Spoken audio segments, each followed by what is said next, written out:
Story wrapped in myth and legend. How did a tribe of wandering nomads engineer the America's greatest empire in just 200 years? They had to devise engineering systems which were extraordinary for their age. Their civilization rivaled Rome in its sophistication. The Aztecs had the best technology that could be produced in the conditions of which they lived. Aqueducts, palaces, pyramids, and temples stood as a tribute to their gods and a testament to the power of humankind. The Aztecs' crowning achievement was a gleaming capital city that astonished European explorers called the Venice of the New World. The city spread out, glittering against its canals and its lake, bedecked with fine trees and beautiful mansions. Their thirst for power and blood set them on a course for destruction. When it finally came, their annihilation would be swifter and more complete than the world had ever known.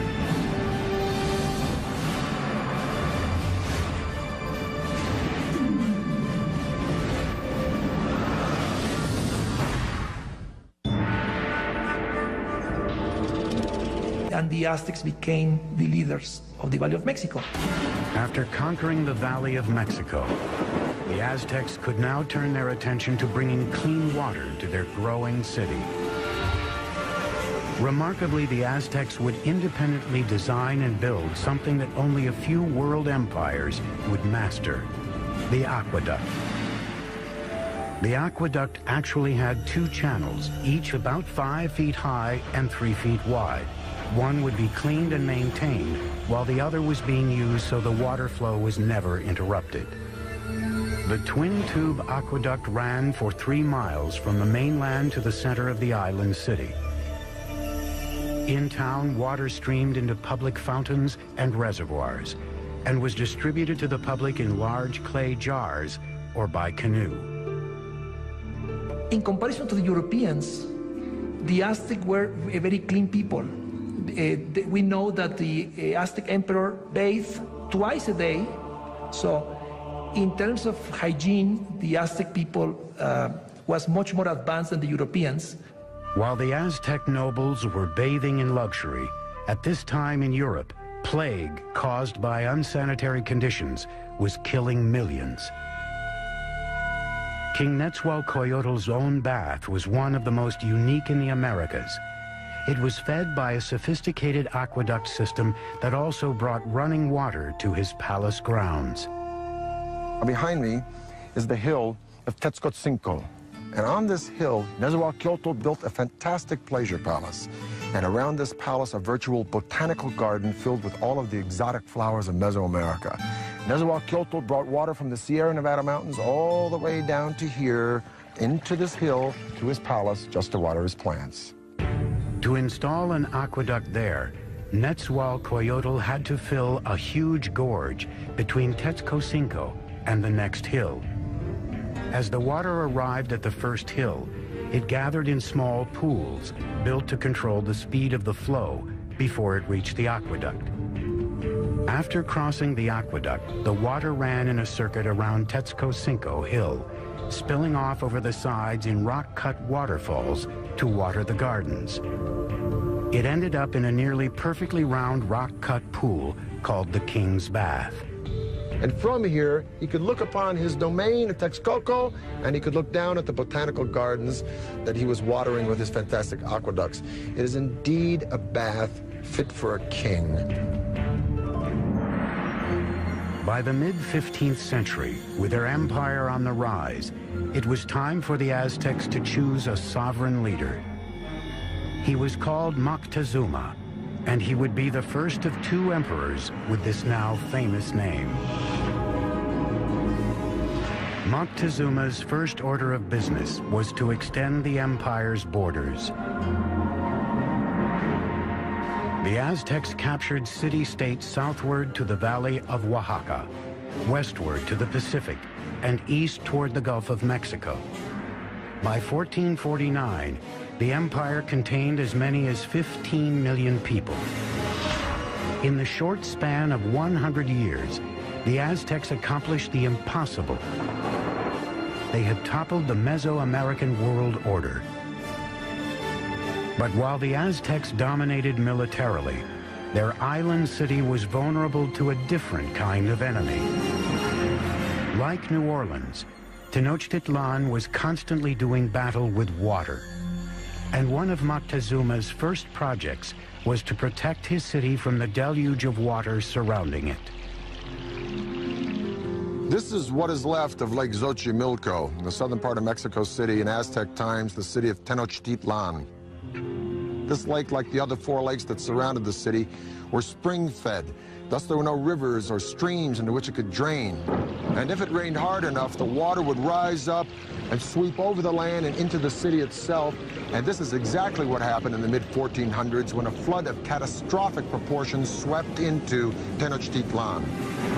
The city and the empire it commanded were almost completely destroyed, and the Aztec civilization had to once again rely upon the genius of its engineers, and one engineer in particular.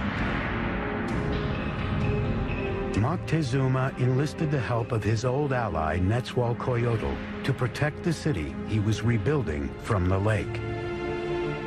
Nezahualcóyotl would design a solution that would make him the greatest engineer on the continent.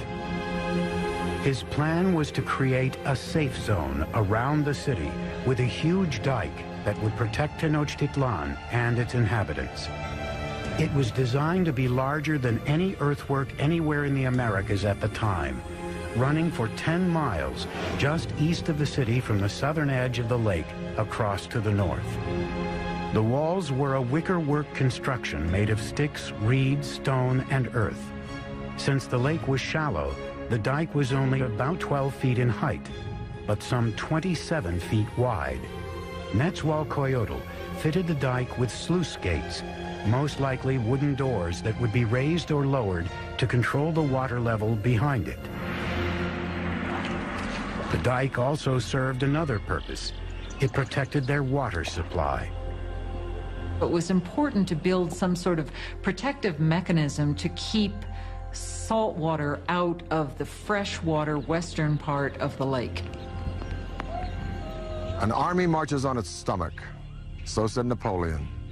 Now, an ample food supply for civilians is a no-brainer in the critical development of any civilization.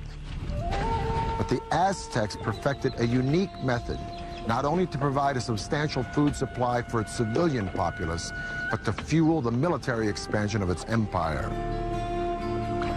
This revolutionary engineering was called chinampas, a system that allowed them to literally create new land to farm and to live on. If you're going to have a city of any size, you have to provide room for them. And so what they did was build up these chinampas in the lake bed. Basically, a chinampa is an artificial island built in the lake. They looked like narrow football fields, about 300 feet long by about 30 feet wide. A chinampa was built by weaving a web of sticks floating in the water and piling reeds on top of them. Mud was then scraped from the lake bottom and piled atop the reeds to form the chinampa. It took 4 to 6 men 8 days to build the average chinampa. They were connected to the city by massive navigational canals that would take thousands of men months to build. A chinampa like this one could produce up to 7 crops a year, whereas a farm on the mainland could yield 1, maybe 2, maybe 3 at the most. As a crop was ready to harvest on a chinampa, seedlings from another would be sprouting out of mud that would be spread on a boat adjacent to the chinampa. Then when the seedlings were ready, they'd be transported to the chinampa, and this cycle would be repeated over and over and over again on hundreds and then thousands of chinampas. Now, it was this technology that transformed Tenochtitlan from just another tribal town in the 14th century to a dominant and thriving city-state. With their city's infrastructure in place and vast lands under their control, the Aztecs would push the boundaries of their empire further than ever before. They'd create a far-flung network of roads, Aztec superhighways. But as the empire grew, so too did their practice of human sacrifice. Soon, rivers of blood would be flowing through the streets of Tenochtitlan. The average life expectancy of an Aztec citizen was 37 years. Today, Tenochtitlan, the capital of the Aztec Empire, is gone, buried under modern-day Mexico City. But 700 years ago, it was a shining capital on the rise, built by advanced engineers and led by larger-than-life emperors. By the late 15th century, the Aztec population had exploded. Their next great emperor would launch a series of conquests that would rival anything in world history. His name was Ahuitzotl, and he would prove to be an even greater warrior than his grandfather, Moctezuma. By 1502, Ahuitzotl had conquered territory from Mexico's Pacific coast and pushed the empire as far south as Guatemala. His reign was kind of like a golden age. He was a king that opened up transport routes to the coastal areas and to lowland areas where the Aztecs got their greatest luxuries, these shimmering tropical feathers, the gold, the precious stones that the nobles and rulers wore as symbols of their station in life. To transport riches to the heart of the empire, the Aztecs constructed a network of superhighways throughout central Mexico. Relay runners were stationed every few miles to create a sort of ancient Federal Express. Messages or goods could be sent 200 miles from the Gulf Coast to Tenochtitlan in just 24 hours, faster than the postal service today. With the empire at its height, the Aztecs under Ahuitzotl embarked on their greatest construction project, a massive pyramid at the very center of Tenochtitlan, the symbol of their absolute power. It was called the Templo Mayor, or Great Temple. The base of the pyramid was 240 feet deep by 300 feet wide and rose to a height of 15 stories. There were at least 117 steps in 2 staircases climbing 200 feet, leading to twin temples to honor the gods of rain and war. The temple was rebuilt on the same location 7 times, beginning in 1325 with the city's founding. As the empire grew, so did the pyramid. Each stage was simply built right on top of the stage before. The Temple Mayor was built mainly with a stone called tezontle, that is volcanic stone. It's a very lightweight stone that would prevent the sinking of the temple. For floors and walls, the Aztecs applied a lime plaster, which was a form of concrete. Some examples found today remain as hard as modern concrete, even after 500 years. Aztec workers labored for decades to complete their monument to the gods. The temple remained buried until 1978, when power company workers digging a trench accidentally uncovered a huge carved stone and discovered the temple ruins next to it. The disc, 11 feet in diameter, weighs 8 tons and depicts the dismembered body of the goddess Coyolxauhqui.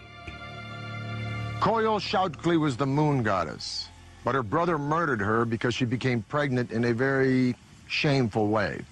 Now, the Aztecs weren't prudes by any means. Matter of fact, nobles had many wives and concubines, but amongst the commoners, particularly women, adultery was a no-no and severely punished, often by death. So according to legend, the moon goddess's brother cut her head off, and after he decapitated her, he shoved her body down a hill.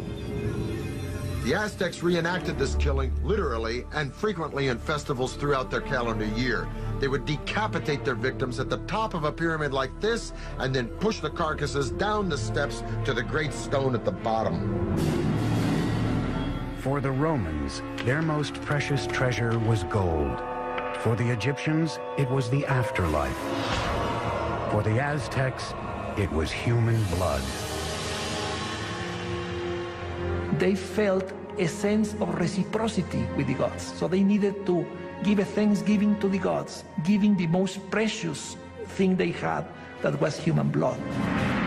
The Aztecs called it precious water, and they believed that if the gods didn't receive it in massive quantities, the world would end in apocalypse. It was common practice to adorn the walls of the insides of the temples with fresh human blood. And the smell must have been appalling. To dedicate his expansion of the Great Temple, Emperor Ahuitzotl held a mass sacrifice. The heads of victims were displayed prominently on skull racks around the temple. According to some chronicles, they say that there were sacrificed 20,000 people. From a practical point of view and from a scientific point of view, it sounds impossible. So I think that the chronicle that is written by Spanish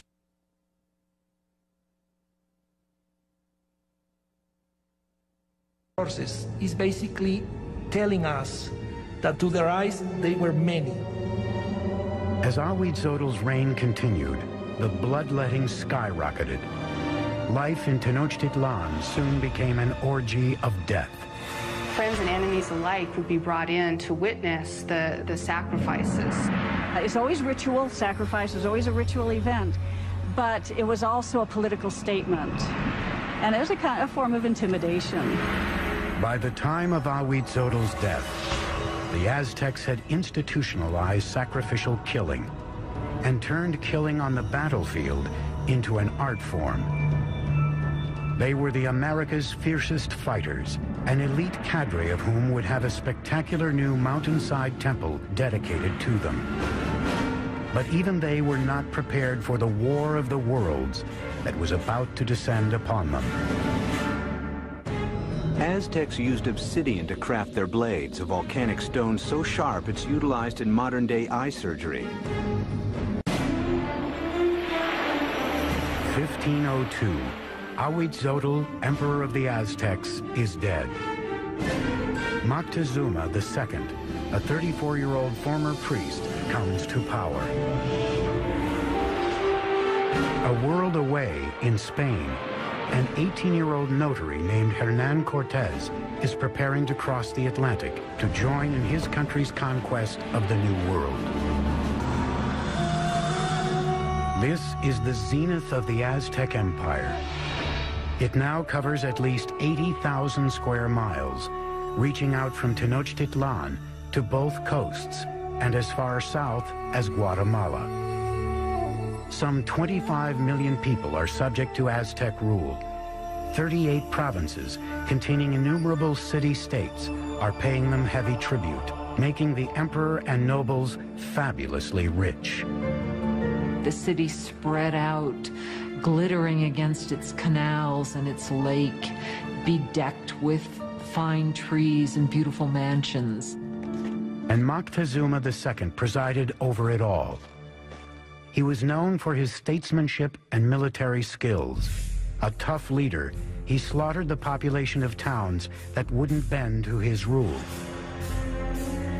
But privately, he was troubled.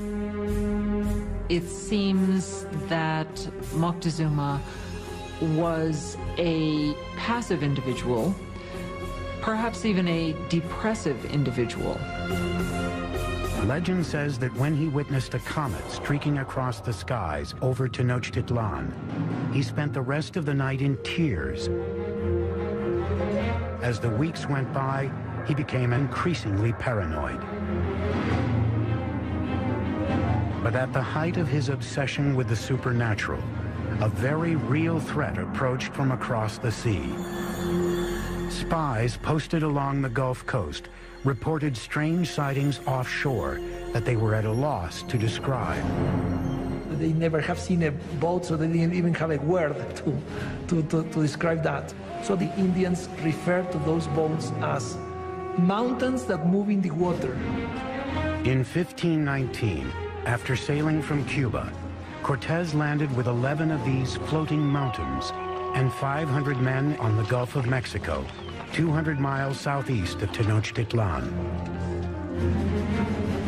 The tribes were astonished by these men with metal armor and animals they had never seen. As he moved inland, tribes who resisted were brutally slaughtered, but many others were happy to provide him with provisions and men. One of the ways in which one local lord down on the Gulf Coast curried favor was to give Cortez and his company a group of women who were to not only provide for them in housekeepers sort of manner, but were also clearly meant to be courtesans as well and provide sexual services to them. But among the concubines, one in particular caught the eye of Cortez himself. She was the daughter of a chieftain who had been sold into slavery and was called La Malinche. They developed an intimate relationship, and in time, she bore a son to him. And he would have been one of the first people of mixed blood in the New World. But she was much more than a mistress. She became an interpreter for Cortez, and her role expanded to advisor and intermediary between him and the Aztecs. Not only was she his translator, but she could also tell him about things that were being said that he was not intended to hear or understand. Moctezuma's network of relay runners kept him apprised of the Spaniards' movements. It was clear they were headed for his city. As he advanced toward Tenochtitlan through the summer of 1519, Cortez amassed an army of thousands. Moctezuma's army of warriors numbered in the hundreds of thousands. They wore animal costumes on the battlefield to intimidate their opponents. Part of it was spectacle. You had just incredible costumes that the different warriors would wear. The most important warriors were knights, dressed as jaguars and eagles. The Aztec knights were initiated into their orders at sacred ceremonies at special temples like this one. This is the cave temple at Malinalco, one of 6 temples on this remote mountainside, a few hours south of Mexico City. It was finished by Moctezuma II around 1502, shortly after his coronation. Now, over in Europe, Michelangelo was pounding out the David for the Republic of Florence. But while Michelangelo was carving the David, the Aztecs were here carving this temple right out of the side of this mountain. And it is the only temple in the entire Western Hemisphere built in this manner. At the bottom of the stairs of Cuauhtli are the sculptures of 2 jaguars. On each side of the door, there are the remnants of 2 warriors. Now, the door itself represents the open mouth of a giant serpent. You can literally see its tongue coming out of the room. The Aztecs believed that this was the entrance to the womb of the earth. Now, the privileged warriors would come here, go into the room with sculptures of eagles, have their noses pierced, and offer blood and sacrifice to Huitzilopochtli, the god of war. But this would be by no means the last time these Aztec warriors would spill their blood. The first meeting between Cortez and Moctezuma would be peaceful, but the conquistador knew a huge and bloody clash between the old world and the new would soon take place. And the annihilation that ensued would become one of the most frightening events in the history of the Americas. Cocoa beans were so valuable a commodity to the Aztecs, they were even used as a currency. It is the fall of 1519. Spanish conquistador Hernán Cortés has finally reached the gleaming Aztec capital he has heard so much about, Tenochtitlan. When the Spaniards first saw Tenochtitlan, they thought they were in some kind of an enchanted vision. They thought they'd entered some kind of a dream. A massive force of native warriors, allied against the Aztecs, accompanies him as he advances on the main causeway into the city. The meeting of Cortez and Montezuma on a causeway approaching Tenochtitlan had to be one of the most remarkable events in world history. It's really a meeting of 2 different worlds. And Cortez offered his hand But the minute he started to do that, to actually touch Montezuma, the noble attendants around Montezuma pushed Cortez away and said, no, no, no, that's a total indignity. Nobody touches Montezuma, the great lord of the land. The meeting of the two worlds was peaceful, but fraught with tension. Moctezuma by this time had become increasingly impulsive and prone to bouts of hysteria. So the encounter was an encounter of sensing the forces, no, in each side. But the Aztecs had a diplomacy and a warfare system that was somewhat naive in comparison to the very tricky and sly system of the Europeans. Moctezuma invited the Spaniards to stay in one of his palaces. It would prove to be a catastrophic mistake. As the Spaniards entered the city, they were so awed they thought they were dreaming. At the heart of the city stood the emperor's colossal palace. The palace of Moctezuma II was a massive complex spread across 6 acres near the Great Temple. One of the Spaniards noted that every day at Moctezuma's palace, 600 nobles gathered, and they would hear the word of their emperor. Moctezuma received the Spaniards in a large reception chamber just beyond the main entrance, designed to make the emperor appear omnipotent. But Moctezuma's palace would be the last ever built by the Aztecs. Not a week into their visit, the Spaniards went for the jugular, kidnapping Moctezuma. It was an audacious move, but it paid off. The empire appeared to be theirs. Even though Moctezuma was still the official leader of the city, he was really, for some time, nothing more than a mouthpiece for Cortez. For 6 months, tensions within the walls of Tenochtitlan slowly simmered. Then, in the spring of 1520, it all came to a head. One morning, Spanish soldiers interrupted a sacred sacrifice and slaughtered those taking part. The move sparked an uprising. For the Aztecs, the Spaniards had committed an unspeakable sacrilege. The city became engulfed in chaos as the Aztecs marched on Moctezuma's palace. Moctezuma gets up on the top of the palace and tries to talk to the people and calm them down, and by now they're just not having any of it.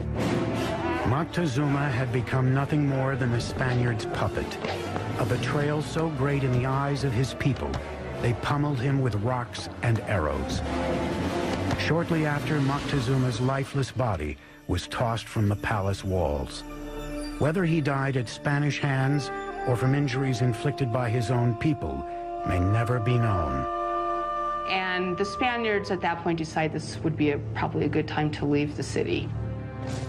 On the night of June 30th, 1520, the Spaniards attempted to escape under cover of darkness. But they can't separate themselves from the plunder that they've gotten so far, so they're weighted down with all of the things that they want to take with them. They were easy targets for the Aztec warriors, who caught them on the causeway. Bodies quickly piled up in the water. 400 Spaniards were killed, along with several thousand of their Indian allies. That escape has come to be called the Noche Triste, the sad night. Cortez and a few others managed to escape with their lives. The Spaniards would now destroy the shining city of Tenochtitlan for good. He would begin by severing the lifeblood of the city, the aqueduct. As hundreds of thousands of people within the city's walls were without water, Cortez created a blockade around Tenochtitlan to cut off all outside supplies of food. So the idea of this blockade was to try to make surrender the city by hunger. And the Aztecs had a tremendous resistance, so they couldn't be defeated easily. And what they decide to do is to mount an attack both by land and by sea. For centuries, the lake around Tenochtitlan was a barrier against invaders. But Cortés would find a way around that. He had thousands of his Indian allies carry ships in pieces up thousands of feet over the mountains to be assembled and launched into the lake. May 1521. Cortés unleashes his massive army in a final decisive attack on Tenochtitlan.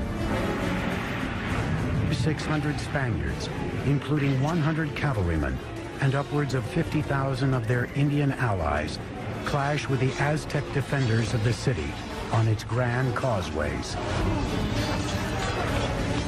Brutal fighting continued for months. Day by day, Cortés razed the city block by block. He and his Indian allies were merciless in their systematic slaughter of the population. It was an extremely hard-fought battle, especially in the city precincts. The Aztecs made a last stand at the great temple in Tlatelolco. Warriors lined the steep steps to rain down arrows and rocks on their enemy. But it was hopeless. On August 13th, the final Aztec leader, Cuauhtémoc, was captured and surrendered to Cortés. And that was just the beginning. 20 million would die of disease brought by the Spaniards. By the end of the 16th century, we estimate that the native population had been reduced by about 90%. Modern-day Mexico City has been built atop the rubble of the once majestic city of Tenochtitlan. The Spaniards leveled it during the construction of their own colonial capital, even using stones from the great temple to build their cathedral still standing next to the temple ruins. The Aztec Empire had vanished, and with it, a legacy of astonishing engineering achievements. It has become clear from their sophisticated systems of urban planning, agriculture, and waterworks that the Aztecs stood among the most advanced of the world's great empires. The cave temple here at Malinalco is one of the few truly impressive Aztec achievements that the Spanish did not destroy. And stunning sights such as this beg the tantalizing question, if the Spanish had not come,